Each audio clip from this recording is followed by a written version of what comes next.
you want the story of this old truck? Yeah. Okay, so Dad always drove a call hauler.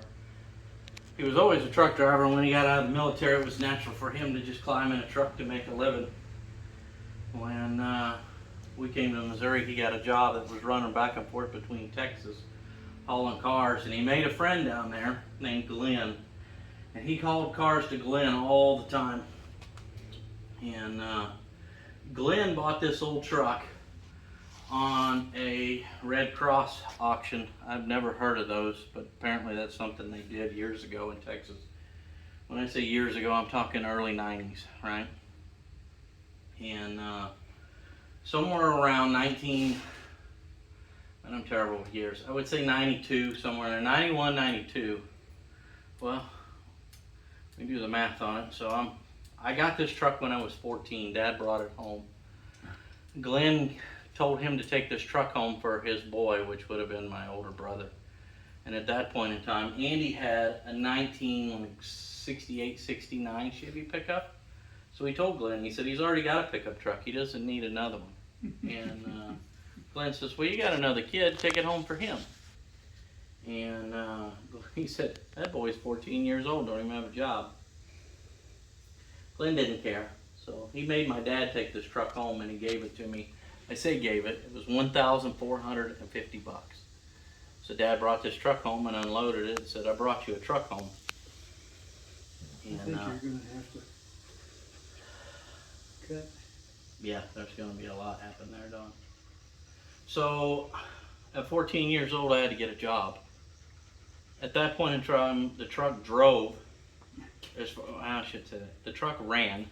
It started up and went in gear, but you couldn't hardly steer it. It had a straight axle underneath it, and somebody had tried to add power steering to it and didn't do a very good job, and it was flexing the frame, and it wasn't really steerable. So Dad helped me.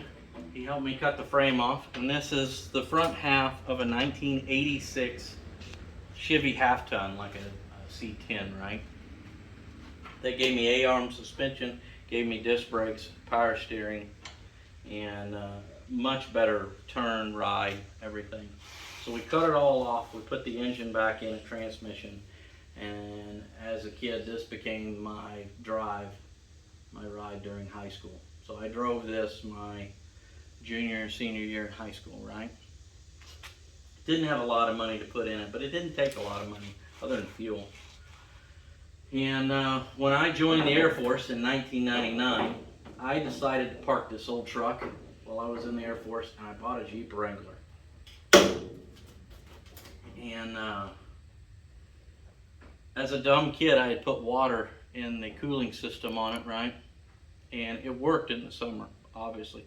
When I joined the military and it just set though, in the winter it froze up and it busted it. So by the time I got back out of the military, the motor in it still ran, but it wouldn't hold water. It was just pouring out the sides of the block. And so some years down the road, I got married, had kids. The first wife wasn't a great deal. And I brought the truck home and tried to work on it. It just wasn't going to work out. I was too busy trying to raise two little girls, keep a house together, and keep a woman out of jail. And it just didn't work. So the old truck got stuffed in a barn down by the river. Well, it got sent out to my grandpa's sawmill first. It sat out in the weather there, and when it came to Napoleon, it got stuffed in the barn. It got flooded down there at the river, right? So Logan, the youngest of all the kids, really wants to see something happen with this. He says he does. He's in there playing video games. We're out here fixing truck. So you do the math. So I brought it home after him, you know, thinking he wants to be a part of this, and thinking this is going to be easy. I'm just going to put it back together and we can drive it, right? We'll just put a motor in it. And every turn that I take with it, I see, well, that isn't very good shape. That isn't very good shape. That isn't very good shape. That needs to be fixed. That needs to be fixed. So where do you draw the line in the sand?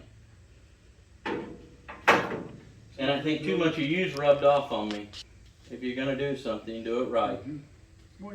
So here we are, we're cutting metal out. We're going to put a brand new firewall and floorboard in it.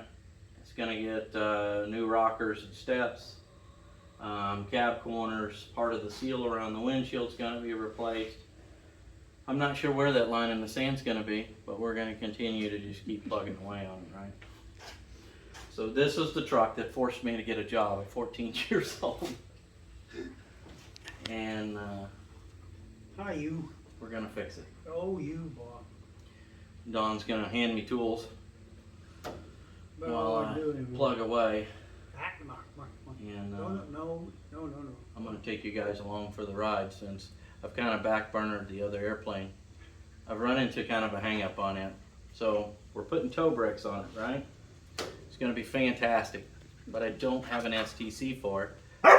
I'm not finding an STC for what I wanna do. I'm gonna have to get a field approval, and all the AIs in my area just about pretty much laugh at me when I tell them what I wanna do. And they obviously know more than me, so it probably is a laughing matter. So right now, while I kind of go figure out plan B, I'm gonna do this. So it took us 2 years, a little under 2 years, to do the 150. Mm-hmm. So you think we can get this on the road in 2 years? Is that possible? Hope so. I don't know. But, don't know. There's some of that stuff that's. See that piece in there. It's going to be. It's been a booger, but we've only been on this now for a couple weeks, and we had a whole week off while I took a kid to Athens, Greece. So, yeah. Plus, when the weather cools off, it's what? It's like 90 right now. I think the thing says it feels like 94, 95. Out there at the airport. We're sweating to death. The airport's even hotter than here, so this is why we're here. But we're the Cub's going through an annual. The prop's getting a new clear coat and it got an inspection on it. We're repainting some cowling parts, and we got to get the annual, the AI, to get that done.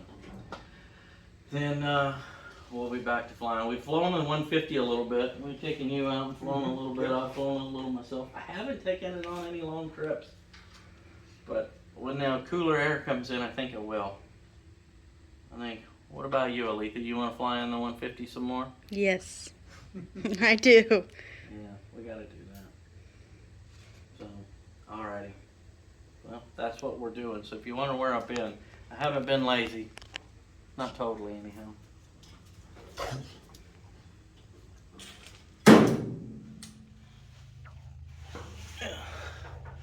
Get all the bolts off, but I have a bad feeling about this rear end. Let's see if you can get a view. We're gonna pop this cover off too. Uh-oh. That's exactly what I was afraid of.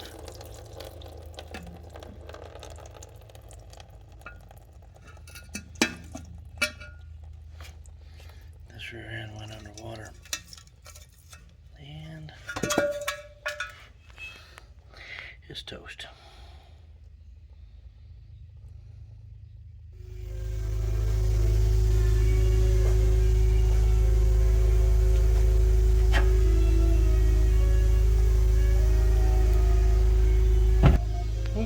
Hey, man.